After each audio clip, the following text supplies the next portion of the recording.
নমস্কার, যে বিষয়টা বলছি একটু শুনো মন দিয়ে, না হলে পছন্দ না হলে তারপরে সোয়াইপ করে বেরিয়ে যাবে বা স্কিপ করে দেবে। যে বিষয়টা বলছি, বর্তমানে এখন ফেসবুকের উপর ইনকাম করার জন্য সবাই উঠে পড়ে লেগেছে। তার জন্য বড় বড় যারা ফেসবুক ক্রিয়েটার তারা কি বলছে, না আমাদের অ্যাকাউন্টে এসে একটা কমেন্ট করো, লাইক করো এবং যারা রিপ্লাই দিচ্ছে তাদের প্রত্যেকটাতে কমেন্ট করো বা রিপ্লাই দাও এবং তাদের প্রত্যেকটাতে একটা রিয়াকশান দিতে বলছে। তো আলটিমেট এর ফলে কি আমাদের আদৌ কোনো লাভ হবে? ভালো করে ভাবো। এর ফলে তোমাদের যত ফলোয়ার বাড়বে, ওদের যে ফলোয়ার আছে সেই ফলোয়ারগুলো আমার অ্যাকাউন্টে চলে এলো, ঠিক আছে পারলাম, কিন্তু তারা কি অ্যাক্টিভ ফলোয়ার হতে গেলে আমাদের নিজস্ব যে কোয়ালিটি আছে সেটা রাখতে হবে এবং সেই নিজস্ব কোয়ালিটি কিন্তু এখান থেকে আসলে বেরোবে না, সে নিজস্ব কোয়ালিটি বেরোবে আমার এখান থেকে যখন আমরা কোনো কিছু বলবো তোমাদেরকে নিজের মতো করে, তখনই কিন্তু বেরোবে। কারণ আমি অনেক দিন ধরে ইউটিউবে কাজ করছি।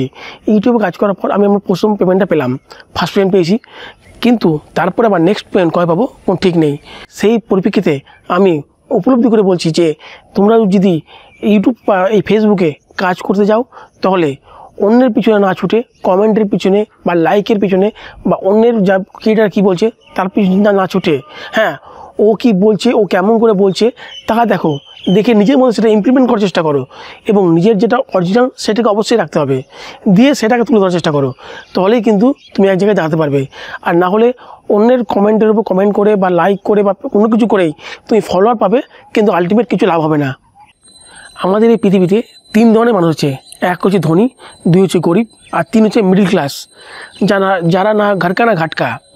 যারা ধনী কারো পারাও করে না, নিজের মতন ওপেন চলে। যারা গরিব ওদের কিছু হারানোর নেই, কিছু পাওয়ারও নেই, যেমন হচ্ছে তেমনই, তাই মন খুলে চলতে পারে। কিন্তু এই মিডিল ক্লাস আমরা না পারি মন খুলে চলতে, না পারি ঠিকমতো বলতে, কারণ না প্রতিবেশী কী বলবে এই ভাবি, তার ফলেই আমরা কিন্তু না পারছি কিছু করতে। সেই জন্য আগে আমাদেরকে মন খুলে বলতে হবে, তোমাদের কাছে সেটা তুলে ধরতে হবে। আমরা সবসময় এখান থেকে ভাবি, আমাদের এখান থেকে ভাবলে হবে না, আমাদের এখান থেকে ভাবতে হবে। সমস্ত ভিডিও দেখবে যারা করে ওরা কিন্তু এখান থেকে করে। ফিলিংসটা যদি না আসে তোমাদের মধ্যে বা আমি যাকে বলছি তার মধ্যে, তাহলে সে কেন আমার ভিডিও দেখবে? সে তো অবশ্যই স্কিপ করে বেরোবেই। এই যে আমি ভিডিও বানাচ্ছি, আমিও তাও আজকেও জানি না যে ঠিক এখান থেকে বলতে পারছি কি না, কিছু কিছু সময় আমার এখানে চলে আসছে, কিন্তু তবুও চেষ্টা করছি এখান থেকে বলার জন্যে, কারণ এটাই হচ্ছে মেন। যতদিন না আমি তোমাদের সঙ্গে নিজের মতো সম্পর্ক তৈরি করতে পারছি একটা ভিতরের, ততদিন আমার মধ্যে সেই ফিলিংসটা না আসলে সেই জিনিসটা আমাদের দাঁড়াতে পারবো না।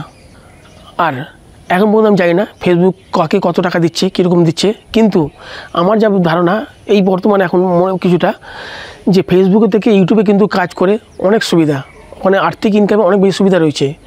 এবং ফেসবুকে ওই স্টার যেটা দিচ্ছে এখন স্টার, আরে বাবা আমি কাউকে রিকোয়েস্ট করবো আমাকে স্টার দিবে, এই জিনিসটা তো লাভটা কি? আলটিমেট ও আমাকে দিবে আমি তোমাকে দেবো, ও আমাকে দেবে আমি তোমাকে দেবো, আলটিমেট কিন্তু যতদিন না তোমাদের সেই একটা নির্দিষ্ট টাকা আছে, পরিমাণ আছে, সেই টাকাটা না হওয়া পর্যন্ত কিন্তু সেই টাকাটা তোমরা তুলতে পারবে না। তার ফলে সেই পরিমাণ টাকা কিন্তু ফেসবুকে নিজস্ব একটা জায়গায় গচ্ছিত হয়ে থেকে যাচ্ছে। যাই হোক, এই কিছু ছিল বিষয়, এখানেই শেষ করছি, কারণ ভিডিওটা বড় করতে চাইছি না। তাহলে যদি ভিডিও ভালো লেগে থাকে তাহলে সঙ্গে থাকবে, এই ভিডিওকে বলেই আশা রেখে শেষ করলাম।